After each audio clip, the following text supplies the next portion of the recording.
வணக்கம். நான் director AM Chandru. முக்கியமான விஷயம் என்னை பத்தி ஒரு பக்கம் இருக்கட்டும். அ நம்மளுடைய பிஜிலி பிஜிலி சார் ஆக்டர் பிஜிலி சார் இருந்தார் இல்லையா? அவருடைய மனைவி உங்க நேம்க்கா? ஆர் மோகனா. ஆர் மோகனா. அ ரொம்ப நாள் வேலை இல்லாம கஷ்டப்பட்டுட்டு இருந்தாங்க 1 வருஷமா. நான் வந்துட்டு நம்ம ஜான் போஸ் சார்கிட்ட அழைச்சிட்டு வந்து விட்டுருக்கேன். சார் அவங்களுக்கு தேவையான பயிற்சி குடுத்து ஒரு சினிமாவுல பெரிய ஆளாக்குங்க. பிஜிலி சார் எப்படி அவரு சினிமாவுல குறுகிய காலத்தில பெருசா எப்படி வளர்ந்தாரோ, அந்த மாதிரி நம்ம அ பிஜிலி சாருடைய மனைவிக்கு ஒரு ஊன்றுகோலா இருங்க சார், வளர்ச்சியில அப்படின்னு சொல்லியிருந்தேன். நம்ம ஜான் போஸ்கர் சார் வந்துட்டு அவருடைய ஆஃபீஸ்ல அவர் ஒரு நியூஸ் வாசிக்கிற மாதிரி ஒரு வேலை போட்டு குடுத்துருக்காரு. இவ்வளோதான். என்னுடைய வேலை முடிஞ்சு போச்சு. நம்ம ஜான் போஸ்கர் சார்கிட்ட அறிமுகப்படுத்தி வச்சு, அவரு ஒரு வேலை குடுத்துருக்காரு. அவங்களுடைய லைஃப் இனிமேட்டு அவங்க பார்த்துக்குவாங்க. என்னுடைய வேலை முடிஞ்சு போச்சு. இப்போ நம்ம பிஜிலி சார் சினிமாவுல எப்படியெல்லாம் வளர்ந்தார்? பிஜிலி சார் வந்துட்டு சினிமாவுல வளர்றதுக்கு யாரெல்லாம் உதவி செஞ்சாங்க? அ அவருடைய உச்சம் என்ன? அப்படின்ற ஒரு விஷயத்த அக்கா சொல்லுவாங்க. அக்கா, அ பிஜிலி சார் எப்படி சினிமாவுல ட்ரெண்ட் ஆனார்? எப்படின்னா நம்ம விஜே பிளாக் ஷிப்ல விஜே சித்துன்னு ஒருத்தர் இருப்பாரு. விஜய் சித்து. சித்து. சித்து சார். ஆமா. அவங்க வந்து அந்த ரோட்ல அந்த டபுள் டேங்க் ரோட்ல வந்துட்டு அவங்க ஏதோ வீடியோ எடுத்துன்னு இருக்காங்க. இவர் வந்து அந்த கூலி தொழிலாளி தானே, ஃபால் சீலிங் வேலையை முடிச்சுட்டு கார்ல இறக்கி விட்டுருக்காங்க அந்த ஓனர். இறக்கி விட்டும்போது கொஞ்சம் லைட்டா தண்ணி போட்டுன்னு அவங்க வரும்பொழுது அப்ப இவரை பார்த்துருக்காங்க. இவரை பார்த்துட்டு நான் உங்களை வீடியோ எடுக்கிறேன், நீங்க எங்கன்னு கேட்போம். இவர் வந்து தீவிரமான ரஜினியுடைய ரசிகராக இருக்கும்பொழுது அப்ப அவர் அதை பத்தியே பேசும்பொழுது அது வைரல் ஆகி பெரிய பெரிய இதுவாகி அதுவும் சரக்கடிச்சிட்டு பண்ணதால அந்த வந்த வீடியோ வந்து அது மிகப்பெரிய வெற்றியாகி அதுக்கப்புறம் ஆனந்த விகடன், அது குமுதம், வண்ணத்திரை, சின்னத்திரை எல்லா இடத்துலையும் போய் அப்புறம் பட்டி தொட்டி எல்லாம் பரவி அதுக்கப்புறம் தான் படத்துக்குள்ள என்ட்ரி ஆனாரு. அப்புறம் நம்ம விஜய் டிவியில வந்து குக்கு வித்து கோமாளியில வந்து ஃபர்ஸ்ட் சீசன்ல வந்து பண்ணாரு. எல்லாரு கூடயுமே அவர் வந்து Nayanthara ma'am, Samantha ma'am, Vignu Shivan sir, Sasikumar sir, Samuthirakani sir, Yogi Babu அண்ணா, கோமாளி அவங்க கோமாளி படத்துல இவரு ஜெயம் ரவி சார் கூட எல்லாரு கூடயுமே பண்ணியிருக்காரு. அவரு கோவை சர்லா மேடம் கூட பண்ணியிருக்காரு. பிரபு சார் கூட இப்ப வந்து படம் வந்து ராஜபுத்திரன் படம் பண்ணியிருக்காரு. வாஸ்கோட காமால நகுல் சார் கூட எல்லாரு கூடயுமே அவர் வந்து பயணம் பண்ணியிருக்கிறாரு. ஆனா வந்து ஒரே ஒரு சின்ன ஒரு தப்பு அவர் பண்ணது என்னன்னா, தண்ணி அடிச்சது தான் நேயர்களே அவர் பண்ண தப்பு. அந்த தண்ணியை வந்து யாரும் போடாதீங்க. தண்ணி வந்து எவ்வளோக்கு அவ்வளவு போட்டு அவர் எவ்வளோக்கு அவ்வளவு இறந்தார் என்பது பிஜிலி ரமேஷ் வீடியோவை பார்த்து நீங்கள் தெரிஞ்சுக்கோங்க. ஒரு ஃபேமிலிக்கும் ஒரு குடும்பத்துக்கும் குடும்பத்தில் இருக்கிற குழந்தைகள், மனைவி, கணவன் எல்லாரும் இருக்கிறவங்களுக்கு அத்தனை பேருக்கும் பிஜிலியுடைய ஃபேமிலியை பார்த்து நீங்கள் வந்து அதை நீங்கள் தெரிஞ்சுக்கோங்க. குடியால இந்த குடும்பம் வந்து இப்படி வந்து சிதைஞ்சு போச்சா அப்படின்னு சொல்லிட்டு நீங்கள் அதை பார்க்கலாம். சினிமா ஷூட்டிங்கில் அவருக்கு ஒன் டேக்கு சம்பளம் எவ்வளோ கொடுத்தாங்கக்கா பிஜிலி சாருக்கு? அவருக்கு சம்பளம்னா ஒரு நாளைக்கு 15,000, 10,000, 20,000 கொடுத்து car up and down car கொடுத்து கேரவன் கொடுத்து நல்ல சாப்பாடுங்க வந்து கொடுத்து ஸ்நாக்ஸு எல்லாமே கொடுத்து சரக்கும் கொடுப்பாங்க. அப்படி இருந்தும் அவர் வந்து வெளியே வரும் பொழுதும் சரி, செட்லேயும் கொஞ்சம் லைட்டாக குடிப்பாங்க. அதுக்காக தான் நான் கூட போவேன். நான் வந்து அவர் குடிக்காம பார்த்துக்கணுன்றதுனால தான் கூட போவேனே. குடிக்காம இருக்கிறதுக்கு பிஜிலி சார் வந்து குடிக்காம இருக்கிறதுக்கு நீங்க என்னெல்லாம் செஞ்சீங்க? ஒரு மனைவியா நீங்க என்னென்ன செஞ்சேன்னா அவர் கூட போவோம். அவர் சரக்கு பாட்டில் எடுத்துன்னு போனாங்கன்னா அதை வீட்லேயே வச்சுட்டு வந்துடுவேன். நான் ஒரு நேரத்தில் வீட்டில் வச்சுட்டு வந்துடுவேன். அவரை கண்காணித்து பார்த்துக்கிற வேலை தான் நம்மளுக்கு அந்த வேலையே. அவரை கண்காணிச்சு நம்ம பார்த்துன்னு இருக்கணும். 24 அந்த ஷூட்டிங்ல பார்த்துனே தான் இருக்கணும் நம்ம. ஏன் அவரால் வந்துட்டு பிஜிலி சாரால் வந்து குடிக்காம இருக்க முடியலையா? அவர் வந்து அது வந்து கொஞ்சமா விட்டு தான் இருந்தாரு. இந்த கொரோனா டைம்ல வேலை இல்லாம வீட்டுல இருந்தாரு பாருங்க. இப்ப பிளாக்ல வாங்கி ஆரம்பிச்சாங்க பாருங்க. அப்ப அந்த பிளாக்ல வாங்குறவங்க கொஞ்சம் குடிக்கும் போது அவர் ஃப்ரெண்டு இவர் பார்த்துட்டு நிப்பாரு இல்லையா, கொஞ்சம் குடுங்கணும் போது குடிச்சிருவாரு. இந்த மாதிரி வீட்டுல வேலை இல்லாம வீட்டுல கொரோனா டைம்ல வீட்டுல வேலைக்கு போகாம வீட்லயே இருக்கிறவங்க என்ன பண்ணுவாங்க, குடிச்சிட்டு சாப்பிட்டு தூங்குறது. ஆனா இவர் குடிச்சிட்டு தூங்கிடுவார், சாப்பிட மாட்டார். அந்த சாப்பிடாம இருந்தனால தான் அந்த கல்லீரல் கெட்டு போனதுக்கு உண்டான இதுவே பிரச்சனையே. சின்னதாக ஒரு அமௌண்ட் செலவு பண்ணியிருந்தா நம்ம பிஜிலி சாரை காப்பாற்றிருக்கலாமா? என்னன்னா ஒரு பிரைவேட்ல கூட்டின்னு போனா இன்னும் கொஞ்ச நாள் இருந்திருப்பாரான்றதுதான் நம்மளுடைய கொஞ்ச கேள்வி. நாள் இருந்திருப்பாரு. ஆமா அப்படிதான் இருக்கு. ஆனா ஆமா வந்துட்டு இந்த காப்பாத்த வருஷம் முடியுமா? இருந்திருப்பாரு. இந்த இந்த வருஷம் விஷயம். ஒரு பிரைவேட்ல நல்ல ட்ரீட்மெண்ட் அது இது நல்லா கொடுத்திருந்தா இருந்திருப்பாரு. அதுக்குண்டான இதுவை தான் நாங்க கேட்டிருந்தோம். ஆனா வந்து ஏதோ ஒரு நம்ம தம்பி விஜய் சித்து ஒரு 50,000 கொடுத்தாங்க. ஒரு சில பேர் ஏதோ கொஞ்சம் கொஞ்சம் கொஞ்சம் ஏதோ கொடுத்தாங்க. ஒரு 20 30 அந்த மாதிரிலாம் எவ்வளோ கொடுத்தாங்க. பரவாயில்ல, அவர்களுக்கெல்லாம் நன்றி. முக்கிய நன்றி வந்து விஜய் சித்து அவர்களுக்கும் நன்றி சொல்றேன். அந்த தம்பிக்கும் நான் நன்றி இதுல வந்து நான் தெரிவிச்சுக்கிறேன். நம்ம விஜிலி சார் வந்து சூப்பர் ஸ்டார் ரஜினிகாந்த் சாரோட தீவிர ஃபேனுன்ட்டு நான் கேள்விப்பட்டிருக்கேன். உண்மையா? ஆமா, அவர் வந்து அந்த ரஜினி சார் பாட்டு எங்க போட்டாலும் வந்து தலைமுடியெல்லாம் இப்படி பண்ணிட்டு அந்த மாதிரி அவரை மாதிரியே ஆயிடுவாரு. ஆனா வந்து அவர் வந்து தீவிரமான ஏடிஎம்கே ஆளு. அவர் தீவிரமான வந்து அம்மா கட்சியில இருக்கிறவர்.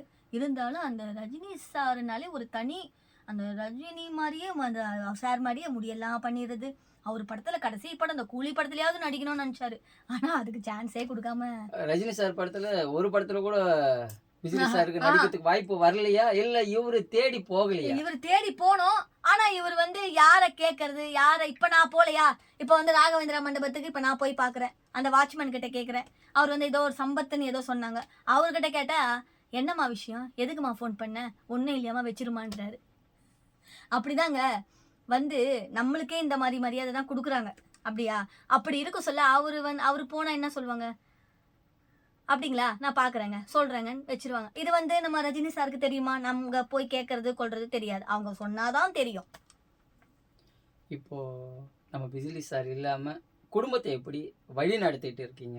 அதுக்கு தான் ஒரு வந்து அவருடைய ஷூட்டிங்கு, அவருடைய சினிமா அந்த துறையை அந்த அதை மாதிரி போகலாம். கண்டிப்பாக வந்து நம்மளுக்கு வந்து நான் இப்போ இருக்கிறது வாடகை வீடு தான். ஒரு 5 ரூபாய் 5000 தான் அந்த வீட்டில். ஒரு ஆள் ஒரு கிச்சன் தான். இப்போ நானும் பையனும் தான் இருக்கோம். பையன் வந்து எம்சிஎன் ஸ்கூலில் படிக்கிறான். நானும் பையனும் தான் அங்கே 2 பேர் தான். சொந்தம் பந்தம் யாரும் எங்கள் வீட்டுக்கு வர போகிறது இல்லை. அவர் இருக்கும்போதும் வரமாட்டாங்க. அதே மாதிரி இப்பயும் அப்படி தான் இருக்குது. அதனால் நம்ம வாடகைக்கு சாப்பாட்டுக்கு என்ன தேவையோ அதுதான் இப்போ நாங்கள் பண்ணின்னு இருக்குது. எனக்கு இதை வாங்கி கொடு, அதை கூட, இந்த லட்சத்தை கூட, அந்த லட்சத்தை கூடலாம் நாங்கள் யார்கிட்ட இப்போ அவரே போயிட்டாரு. நான் லட்சங்கள் கேட்டு நான் என்ன பண்ண போகிறேன்? அதனால உதவி பண்றவர்கள் யாரா இருந்தாலும் கண்டிப்பாக பண்ணலாம். ஆனா வந்து இதை பார்த்து பண்ணணும், ஸ்கிரிப்ஷனை பார்த்து பண்ணணும், சர்ப்ரைஸ் பண்ணி பண்ணணும், அதெல்லாம் கிடையாது. உதவி பண்ற மனம் இருக்கிறவங்க கண்டிப்பா யாரா இருந்தாலும் விஜிலி சாருக்கு வாய்ப்பு கொடுத்தா மாதிரியே உங்களுக்கும் சினிமாவில் வாய்ப்பு கொடுத்தா நடிப்பீங்களா? சினிமால வாய்ப்பு சின்ன சின்ன ரோல் ஏதாவது கொடுத்தா கண்டிப்பா நடிப்பேன். நடிக்கிறதுக்கு நீங்க எந்த மாதிரி எல்லாம் தயாராகிருக்கீங்க? ஏன்னா ஆக்டிங்னு சொன்னா இங்க பல வருடங்கள் போராட வேண்டியதா இருக்கும் வாய்ப்புக்காக. ஆமா, நடிகர்கள் எல்லாருமே பல வருடங்கள் போராட வேண்டியதா இருக்கும். இப்போ வந்துட்டு விஜிலி சார் இறந்த பிறகுதான் நீங்க வந்துட்டு தனியா ஒரு வேலைக்கு போனோம், வேலை செய்யணும், சம்பாதிக்கணும்ன்ற மைண்ட் இருக்கு. அப்போ சினிமாவில் வந்து விஜிலி சாருக்கு யாரெல்லாம் வந்து டைரக்டருங்க வாய்ப்பு கொடுத்தாங்களோ அந்த டைரக்டருங்க கூப்பிட்டு வச்சு உங்களுக்கு ஒரு வாய்ப்பு கொடுக்குறாங்கன்னு வச்சுக்கோங்க, சின்ன ஒரு வேஷம் கொடுக்குறாங்கன்னா அந்த நடிப்புக்கு தகுந்த மாதிரி நீங்க ட்ரெயின் ஆயிருக்கீங்களா? நல்ல கதை, நல்ல கருத்து. நீங்க கேட்கலாம், ஏமா நடிக்க வரதே இப்பதான், இதுல வேற நல்ல கதை நல்ல கருத்து கேட்பியாமா? நான் பெரிய பெரிய நடிகர்கள்லாம் கேட்க மாட்டாங்களா? கேட்டது இல்லை, நீ என்னமா கேட்கறேன்னு. நீங்க இருந்தாலும் நான் வந்து கேட்கறது என்னன்னா, ஒரு நல்ல கதை, ஒரு நல்ல கருத்து, ஒரு இவங்க வந்து இதை நடிக்கிறதுக்கு உண்டான ஒரு திறமை. எந்த மாதிரி ஒரு வேஷம் எல்லாம் கொடுத்தா நடிப்பீங்க? என்னன்னா ஹீரோயினுக்கு நான் வந்து எங்க வீட்டுக்கார சொல்ற மாதிரி இப்போ ஹீரோ தான் ஆகணுமா, ஹீரோவுக்கு சைடு கேப்பா சைடு கெட்டப்பா அது மாதிரி வேலைக்காரனா அந்த மாதிரிலாம் வரக்கூடாதா, ஹீரோவா தான் போகணுமா அப்படின்னு சொல்லிட்டு எங்கள் வீட்டுக்காரர் அடிக்கடிக்கு சொல்வார். எனக்கு அந்த சான்ஸ்லாம் வேணாங்க, எனக்கு அதெல்லாம் பெரிய ஆசையே இல்லை. எனக்கு வந்து ஹீரோயினுக்கு தங்கச்சியா, ஒரு வேலைக்காரி, ஒரு வந்து ஹீரோயினுக்கு வேலைக்காரி, வீட்டில் வேலை செய்வாங்களா, அம்மாவா, அக்காவா, ஆண்டியா, அந்த மாதிரி வந்து ஒரு அப்பாவுக்கு அப்பா ஒய்ஃப், அப்பாவும் அம்மாவும் இருக்கிறவங்களுக்கு ஒரு பொண்ணா, அந்த மாதிரி கூட ஒரு டைரக்டருங்க கண்டிப்பா இந்த வீடியோ பார்த்தாங்கன்னு சொன்னா விஜிலி சாருக்கு வாய்ப்பு கொடுத்த டைரக்டருங்க சில பேர் வந்து கூப்பிட்டு வச்சு உங்களை பேசுவாங்க, உங்களுக்கு வாய்ப்பு கொடுப்பாங்க. கண்டிப்பா அந்த வாய்ப்புக்கு தகுந்த தகுதிகள் உங்களுக்கு இருக்கா? அது வந்து நீங்க வந்து இப்படி பண்ணுமா, இப்படி செய்யுமா அப்படின்னு வந்து உங்களுடைய தங்கையாக சகோதரியாக நீங்க நினைத்து சொன்னால் மட்டும்தான் இது முடியும். இது வந்து இவங்களால செய்ய முடியுமா? அவனே பிஜிலியே போயிட்டான், இது இன்னத்த வந்து கிழிக்க போகுது அப்படின்னு நினைக்காம நம்ம அக்கா ராதிகா அக்கா எம்ஆர் ராதா ஐயா அவர்களுடைய மகளை எப்படி ஐயா பாரதி ராஜா அவர்கள் செதுக்கினார்களோ, இந்த பிஜிலி ரமேஷ் ஒய்ஃபையும் டைரக்டர்களாகட்டும் ப்ரொடியூசர்களாகட்டும் கண்டிப்பாக அவர்களுடைய மகளாக சகோதரியாக கண்டிப்பாக செதுக்குவார்கள் என்ற நம்பிக்கை எனக்கு முழுமனதாக இருக்கிறது. செதுக்குவாங்கன்ற நம்பிக்கை இருக்கு. நீங்க எதனா ரிஹர்சல் பார்த்துருக்கீங்களா? எங்க இருங்க. இப்போ ஒரு டைரக்டர் உங்களுக்கு வாய்ப்பு கொடுக்குறாரு. பஞ்ச் டைலாக் ஒரு 4 பஞ்ச் டைலாக் பேசுமா, அழுது காட்டுமா. ஒரு டைரக்டர் வாய்ப்பு கொடுத்தா அப்படிதான் சொல்லுவாங்க. பஞ்ச் டைலாக் ஒரு 4 டைலாக் பேசுங்க. நம்ம ரஜினிகாந்த் சார் மாதிரி 4 டைலாக் பேசுங்க. விஜயகாந்த் சார் மாதிரி ஒரு 4 டைலாக் பேசுங்க. இல்லைன்னா அழகான ஒரு பாட்டு பாடு காமிங்க. இல்லைன்னா அழுது காட்டுங்க. லைட்டாக நீங்கள் அழுதிங்கன்னு சொன்னால் அதில் வந்துட்டு உங்களுடைய ஆக்டிங் எங்களுக்கு கொஞ்சம் தெரியும். லைட்டாக அழுது காட்டுறீங்களா? இப்போ வந்து பிஜிலி சார் வந்து எடுக்கும்போது எதுக்கு அழுனா? அதனால வந்து பாடலாம். ஏன்னா ஒரு 2-3 விஷயம் வச்சுக்கோங்க. லைட்டாக சிரிச்சு காட்டுங்களேன். ஏன்னா டைரக்டருங்க உங்களுக்கு வாய்ப்பு கொடுக்கறதுக்கு கண்டிப்பாக சில பேர் தயாராக இருப்பாங்க. சிரிக்கணுமா? ஏன்னா கேமரா முன்னாடி நீங்கள் வந்துட்டு உடனே ஒரு டைரக்டர் வாய்ப்பு கொடுத்தா அந்த டைரக்டர் சொல்றதை நீங்கள் செய்வீங்களான்ட்டு டைரக்டருக்கு தெரியணும். இப்போ வந்து சந்தோஷமா சிரிச்சு காட்டுங்க. ஐயோ சார், ரொம்ப வந்து ஷையா இருக்கு. இல்ல அப்படிதான் கேமரா முன்னாடி டைரக்டருங்க அப்படிதான் சொல்லுவாங்க. ரொம்ப வந்து விடாம சிரிமான்னுவாங்க, விட்டு விட்டு சிரிமா அப்படின்னுவாங்க. விடாம அழுமான்னுவாங்க, விட்டு விட்டு அழுமானு. ஒரு பணத்தை எடுத்து வந்து முன்னாடி வச்சுட்டு லபோ திபோன்னு அடிச்சுட்டு அழுவணும். எப்படின்னா, ஐயோ என்னை விட்டு போயிட்டியம்மா, எப்படியம்மா போயிட்டு. இல்ல சிரிக்கிறீங்களா? ஐயோ அது பல்லு தெரியுதுங்க. அதனால வந்து ஒரு சாவு வீட்டுல வந்து பல்லு தெரிஞ்ச மாதிரி இப்ப வந்து வந்து என்ன படம் தெரியுங்களா? அது சரியா இருங்க. உங்களுக்கு எமோஷனல் வர மாதிரி பண்ணிடுறேன். இப்போ வந்து பிஜிலி சார் இறந்துட்டாரு. பிஜிலி சார் உங்களுடைய கணவர் இறந்துட்டாரு. சிரிப்பு வருது. பிஜிலி சார் இறந்துட்டாரு. ஆன் தி ஸ்பாட்ல நீங்க அழுவுறீங்க. உங்களுக்கு எதுவுமே தெரியாது. பிஜிலி சார் தான் நீங்க நம்பி இருந்தீங்க. உங்களுக்கு எதுவுமே தெரியாது, விட்டுட்டு போயிட்டாரு. இனிமேல்ட்டு நாங்க என்னதான் இந்த பூமியில செய்ய போறோம், எங்களுடைய எதிர்காலம் என்னன்ட்டே தெரியாம ஒரு கேள்விக்குறியில வச்சுட்டு போயிட்டீங்களே, ஏங்க எங்களை இப்படி நடு தெருவுல நிறுத்திட்டு போயிட்டீங்க, சொந்தமா ஒரு வீடு கூட இல்லையே, அந்த மாதிரி சொல்லி அழுவுங்க. சரி ஓகே, அப்படிதானே. இல்ல நீங்க வந்து ரியலா அழுகுற மாதிரி இருக்கு. ஏன்னா உங்க வீட்டுக்காரர் செத்துட்டாரு, உங்களை நடு தெருவுல விட்டுட்டு போயிட்டு இருக்காரு. இதுக்கு முன்னாடி நீங்க வேலைக்கு போனதே இல்ல. எதிர்காலம் உங்க கண்ணுக்கு முன்னாடி என்னட்டே தெரியல. இறந்துட்டாரு, மொத்தமா டோட்டலா பிளாக் ஆயிடுச்சு. அப்போ நீங்க வந்துட்டு எப்படி அழுவீங்க? எப்படின்னா இது இந்த கைதான் உங்களுடைய வீட்டுக்காரர். இந்த கைதான் உங்களுடைய வீட்டுக்காரர். ஏங்க இப்படி விட்டுட்டு போயிட்டீங்க என்ன? ஐயோ பையனையும் விட்டுட்டு போயிட்டீங்களேங்க. நாங்கள் என்னங்க பண்ணுவோம் வாழ்வாதாரத்துக்கு? ஷூட்டிங்கில் நல்லா தானேங்க இருந்தீங்க, இந்த மாதிரி குடிப்பழக்கத்தை வச்சு இந்த மாதிரி பண்ணிட்டீங்களேங்க நீங்கள். நான் என்னங்க செய்வேன்? பையனையும் இப்படி விட்டுட்டு போயிட்டீங்க. நேற்று நீங்கள் ஹாஸ்பிட்டல்லேருந்து முந்தானத்து வந்தீங்கல்ல, நீங்கள் நல்லா தானே வந்தீங்க. ஒரு நாள் தான் இருந்தீங்க, மறுநாள் இந்த மாதிரி இறந்துட்டீங்களே, நான் என்ன செய்வேன் சொல்லுங்க. நீங்கள் ஏதாவது சொன்னீங்களா? நீங்கள் நான் செத்துருவேன்னு சொன்னீங்களா? எதுவுமே சொல்லலையே, சொல்லாமல் போயிட்டீங்களேங்க. நான் என்னங்க பண்ணுவேன்? ஐயோ இதுக்கு மேலே எனக்கு சத்தியமாக அழ வரல. அழ வரலையா? உங்க கணவர் இறந்துருக்காரு. அதெல்லாம் நல்லா அழுது தீர்த்துட்டேன். உங்க கணவர் இறந்துருக்காரு. ஒரு டைரக்டர் வந்து கூப்பிட்டு வச்சு வாய்ப்பு கொடுக்குறாரு. உங்க கணவர் கொடுத்தது போல உங்களுக்கு வாய்ப்பு கொடுக்குறேன்னு சொல்றாரு. அப்போ உங்க கணவர் இறந்துருக்காரு. ஒரு டைரக்டர் இம்ப்ரெஸ் பண்ணல, சிரிக்க வச்சு இம்ப்ரெஸ் பண்ண முடியாது, அழுது இம்ப்ரெஸ். ஆல்ரெடி உங்க கணவர் வந்து இறந்துட்டாரு. அப்போ அந்த வரும் பாருங்க. மறுபடியும் பாருங்க, 1 மோர் போறோம். அங்க ஆஃப் பண்ணல, மறுபடியும் 1 மோர் போறோம். உங்க கணவர் வந்து உங்களை நடு தெருவுல இதுதான் இந்த கை தான் பிஜிலி சார் இறந்துட்டாரு. உங்களை நடு தெருவுல விட்டுட்டு போயிட்டாரு. இப்போ என் கண்ணுல இருந்து கண்ணீர் வராம சந்திர விட மாட்டாரு. இல்ல அப்படி இல்ல. ஒரு டைரக்டர் வந்து கூப்பிட்டு வச்சு வாய்ப்பு கொடுக்க போறாங்கன்னு வச்சுக்காங்க. அவங்க அந்த சீன் தான் சொல்றாங்க, ரியல் சீன் சொல்றாங்க. உங்க கணவர் இறந்து போயிட்டாருமா, உங்களை நடு தெருவுல உங்களை நடு தெருவுல விட்டுட்டு போயிட்டாரு. உங்களுக்கு எதிர்காலம் என்னன்ட்டு உங்களுக்கு தெரியல, எப்படிதான் வாழ போறோம்னு தெரியல, உங்க கணவர் இல்லாம இந்த பூமியில எப்படிதான் இருக்க போறோம்ட்டே தெரியல. அப்போ உங்க கணவர்கிட்ட என்ன சொல்லி அழுவீங்க? என்ன சொல்லி அழுவது? அழுவுங்க. இதுதான் பிஜிலி சார். இதுதான் பிஜிலி சார் இறந்துருக்காரு. இப்ப ஆமா அதான் சொல்லி அழுவணும். அன்னைக்கு ஒரு நாள் ஃபுல்லா அழுதிங்களா? நான் பிஜிலி சாருடைய டெத்துல நான் இருந்தேன். ஒரு நாள் ஃபுல்லா அழுதாங்க. இப்ப சரி அழுவுறேன் பாருங்க. எல்லாரும் அழுவுறது ரொம்ப பிடிச்சிருக்கு, அதான் சொல்லி அழுவுறேன். அழக்கூடாது, ஷூட்டிங் அப்போல்லாம் அழக்கூடாதுன்னு நான் நினச்சி இருந்து இந்த 3 நாளும் எப்படி போச்சுன்னு எனக்கு தெரியல. நான் வீட்டில் இருந்தேன்னா கண்டிப்பாக ஃபோட்டோ முன்னாடி கண்டிப்பாக அழுவேன். ஆனால் இந்த நியூஸ் வாசிக்கிற இந்த 3 நாளும் வந்து அழுவுறதே இல்லை. வேலை செய்யணும், ஒர்க் பண்ணணும் அந்த நியூஸை படித்து அழுவுற இதுவே எனக்கு அந்த தாட்டே இல்லாமல் போயிடுச்சு. அதனால தான் வேலைக்கு போகணுன்னு சொன்னாங்க போல இருக்கு. நீ அழுதுட்டு வீட்டில் இருந்தால் அழுவ, அதனால நீ வேலைக்கு போன்னு சொன்னாங்க. ஆனால் இப்போ தம்பி நீங்கள் அழுது காட்டுங்க, அது ஒரு சீனாக போடலாம் அப்படின்னாங்க. ஆனால் வந்து எனக்கு அழுவ வரல, அந்த நியூஸ் பேப்பர் தான் எனக்கு கண்ணு முன்னாடி தெரியுது. ஏன்னா அந்தளவுக்கு வந்து ஷூட்டிங்கில் உள்ளவங்க வந்து நம்ம அழக்கூடாது, நீங்கள் வந்து நல்லா வேலைக்கு போகணும், நல்ல வாழ்க்கையில் முன்னேறணும் அப்படின்னு சொல்கிறது தான் இதான் போல இருக்குது. ரொம்ப சந்தோஷம். ஆனால் இப்போ தம்பி வந்து ஒரு ஷாட்டுக்காக கேட்குறாங்க. கண்டிப்பாக வந்து இது நம்ம செஞ்சு தான் ஆகணும். ஏங்க இந்த மாதிரி பண்ணீங்க நீங்கள் சொல்லுங்கள். நாங்கள் என்ன பண்ணோம், நானும் பையனை என்ன பண்ணோம்? இது உங்க வீட்டுக்கார், ம் அவங்க வீட்டுக்கார் மேல கை வச்சு தானே அழுவீங்க? அதெல்லாம் பண்ணுவோம். ஐயோ நீங்க கை நீங்கள் வச்சு வேற. அழுவுங்க. நாங்கள் வந்து என்ன பண்ணோம் சொல்லுங்கள்? எங்களை விட்டுட்டு போக உங்களுக்கு எப்படி மனசு வந்தது? நீங்கள் கண்டிப்பாக நீங்கள் இதை சொல்லுங்கள். நீங்கள் எப்படி நீங்கள் போனீங்க சொல்லுங்கள்? எங்களை நினச்சி பார்த்தீங்களா? எங்கள் பையனை நினச்சி பார்த்தீங்களா?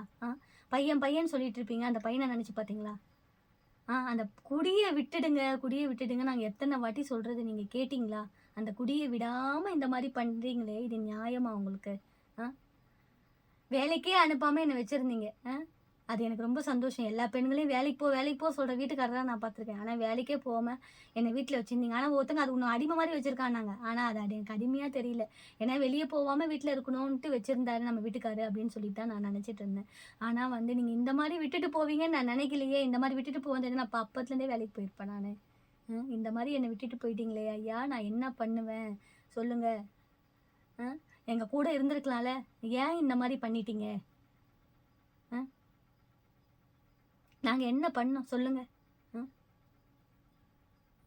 இதுக்கு தான் நீங்கள் வீட்டுக்கு வந்தீங்களா? ஆஸ்பத்திரியிலேருந்து சாவணுன்றதுக்காக தான் வீட்டுக்கு வந்தீங்களா? நான் வீட்டுக்கு போனோன்னு கல்யாணம் ஆனதுமா அதுக்கு தான் வீட்டுக்கு வந்தீங்களா? கல்யாணம் ஆனதுமா டிஸ்சார்ஜ் ஆகி வந்திருக்கீங்க வீட்டுக்கு. சாவ போகிறன்றது உங்களுக்கு தெரிஞ்சிருச்சு. அதனால் வீட்டுக்கு போனோன்னு வந்து வீட்டில் வந்து இறந்துட்டீங்க. இது நியாயமா? இப்போ எனக்கு என்னப்பா பதில் சொல்ல போகிறீங்க நீங்கள்? கேட்டால் மேலேருந்து பதில் சொல்கிற, அதான் இதான் பதிலா? என்ன பதில் வச்சுருக்கிறீங்க? எனக்கு என்ன நீங்கள் பண்ணணும்னு நினைக்கிறீங்க சொல்லுங்கள்? Okay fine. விஜய் சித்து சாரை பார்த்து டெத்துலேயே நீங்கள் ஒரு கேள்வி கேட்டீங்க. விஜய் என்னுடைய கணவர் இறக்கிறதுக்கு தான் இவ்வளோ பெரிய பப்ளிசிட்டிக்குள்ளே நம்ம என்னுடைய கணவரை கொண்டு வந்தீங்களா அப்படின்னு சொல்லி கேட்டீங்க. ஆமாம். அந்த அந்த டைலாக்லாம் வரலையே. என்னன்னா விஜய் சித்து தம்பி வந்து ஒரு நல்ல ஒரு காரியம் பண்ணாங்க. அது வந்து என்னன்னா, அண்ணனை வளர்த்து விடலாம், அவரு வாழ்க்கையில் பெரிய ஆள் ஆகட்டும்னு நினச்சி அவங்க விட்டுட்டு அவங்க போயிட்டாங்க. ஆனால் வந்து பெரிய ஆள் ஆகலை. அவர் வந்து ஆனார், ஒரு 30 படம் பண்ணார். விஜய் சித்து சாரால தான் பிஜிலி என்ற ஒரு நபரே உலகத்துக்கு தெரிஞ்சார். ஆமாம், பிஜிலின்றது வந்து ஒருத்தர் வச்சார் பட்ட பெயர், அந்த பட்டாசு வெடிக்க சொல்ல வச்சார் அந்த பேர்.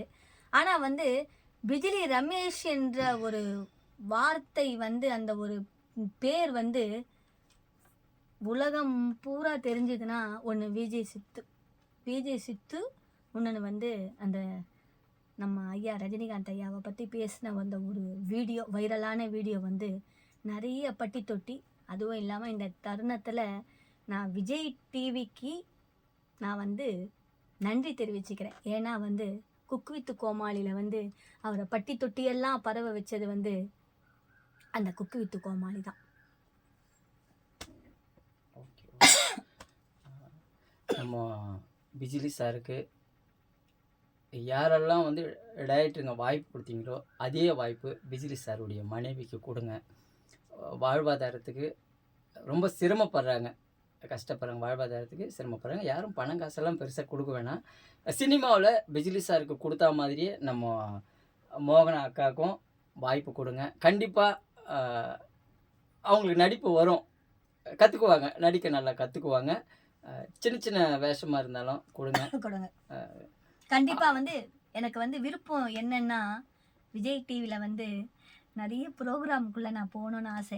எனக்கு வந்து சின்ன ஆசை என்னென்னா, விஜய் டிவியில் போய் நிறைய ப்ரோக்ராம் பண்ணணும். நிறைய வந்து ப்ரோக்ராமில் இருக்கிறாங்க பார்த்தீங்களா, அந்த சின்ன டிவி நடிகர்கள், அவங்களோடலாம் போய் நான் வந்து விஜய் டிவியில் அந்த ஈவிபியில் வந்து நான் செட்டுக்குள்ளே அந்த ப்ரோக்ராம்லாம் பண்ணணும்னு எனக்கு ரொம்ப ரொம்ப ஆசை. எனக்கு வந்து அந்த ஆசை வந்து ரொம்ப சின்ன சின்ன ஆசைங்க. அது வந்து பெரிய ஆசை. இருந்தாலும் அது வந்து எனக்குள்ளேயே அது மனசுல ஓடிட்டே இருக்கு. அந்த ஆசையெல்லாம் வந்து கண்டிப்பா இந்த இத பார்த்துட்டு இருக்கிற அத்தனை டைரக்டர்ஸ், அத்தனை ப்ரொடியூசர்ஸ் எல்லாரும் வந்து கண்டிப்பா பண்ணுவீங்கன்னு வந்து நான் நம்புறேன். உன் ஃபோன் நான் நம்பர் சொல்லு. வந்து என்னுடைய ஃபோன் நம்பர் வந்து 7358540195. அவரது தான் பிஜிலி ரமேஷ் அவருடைய நம்பர் தான். 7358540195. இந்த நம்பர் தாங்க. கண்டிப்பா யாரா இருந்தாலும் கண்டிப்பா நீங்க கூப்பிடுங்க. நிச்சயமா நீங்க கூப்பிடுவீங்கன்னு நம்புறேன். இந்த குடும்பத்தை கண்டிப்பா வந்து யாரும் கைவிட மாட்டீங்க. கலைத்தொழில்ல இருக்கிறவங்க கண்டிப்பா வந்து கைவிடவே மாட்டீங்க. இதை நம்புறேன். நன்றி. நன்றிங்க. ரொம்ப நன்றி. மிக்க நன்றி. மகிழ்ச்சி. நம்ம பிஜிலி சார் மனைவிக்கு வீடியோ எல்லாருக்கும் எல்லா ஷேர் பண்ணி சொல்லு. நம்ம பிஜிலி சார் மனைவிக்கு எல்லா டைரக்டருங்களும் சின்ன சின்ன வேஷம் கொடுங்க. அவங்களுடைய லைஃப் கொஞ்சம் அமைதியாக அவங்க வழிநடத்துவாங்க. நன்றி. டைரக்டர் அப்புறம் மை டியர் கோட்வுட் பீப்பிள்ஸ், அவங்க பிஜிலி அவர்களின் மனைவி அவங்க தயவு செஞ்சு இந்த வீடியோ வந்து வைரல் பண்ணுங்க, அவங்களுக்கு வாய்ப்பு கிடைக்கும். மிக்க மகிழ்ச்சி. ரொம்ப நன்றிங்க. ரொம்ப நன்றி. ரொம்ப சந்தோஷம். ஆனால் இந்த சிம்பிள் அவர் மட்டும்தான் போடுவாங்க. கண்டிப்பாக வந்து ரொம்ப ரொம்ப சந்தோஷம். மிக்க மகிழ்ச்சி. இந்த தருணத்தில் வந்து இந்த தம்பிக்கு வந்து நான் ரொம்ப நன்றி சொல்கிறேன். இந்த ஐயாவுக்கு எனக்கு இந்த 3 நாளாக எனக்கு வந்து நல்ல ஒரு கதைகள், நல்ல ஒரு பழமொழிகள் எல்லாம் நீங்கள் வந்து சொல்லி மக்களுக்கு எடுத்துக்காட்டுங்கன்னு சொன்னாங்க. நியூஸ் வாசிக்கிறதெல்லாம் சொல்லி கொடுத்தாங்க. இந்த 3 நாளும் நான் அழுவாமல் என்னுடைய வேலைகளை பார்த்து கொண்டிருந்தேன். நான் வீட்டில் வந்து அழுதுட்டு இருப்பேன். ஆனால் வந்து நான் அழாமல் என்னை வந்து இந்த வேலைகளை எல்லாம் கொடுத்த நம்ம ஐயா ஜான்பாஸ் ஐயா அவர்கள் வந்து நீடூழி அவர் குடும்பத்தோடு நல்லா சந்தோஷமாக சௌக்கியமாக அவர் வந்து பேரக்குட்டிகளோட நல்லா வாழணும். கண்டிப்பாக வந்து வாழ்வார். கண்டிப்பாக தொடர்ந்து அவர் எனக்கு வேலையை கொடுக்குறேன்னு சொல்லியிருக்கிறாரு. 365 நாளும் உனக்கு வேலை இங்கே இதில் இருக்குமா, இந்த யூடியூப்பில் இருக்குது அப்படின்னு சொன்னார். அந்த ஒரு எந்த ஒரு பணம் எனக்கு 10 லட்சம் கூட 5 லட்சம் கூட இந்த வேலை அப்போ தான் வாங்கி தருவேன் அப்படின்ற சொல்கிற உங்கள் மத்தியில் அவர் எதுவுமே என்கிட்ட கேட்காம கண்டிப்பாக இந்த வேலையை அவர் போட்டு கொடுத்துருக்குறாரு. அவருக்கு நான் வந்து இந்த நன்றியை வந்து நான் தெரிவிச்சுக்கிறேன். கண்டிப்பாக நன்றி. மிக்க மகிழ்ச்சிங்க. நன்றி. வணக்கம்.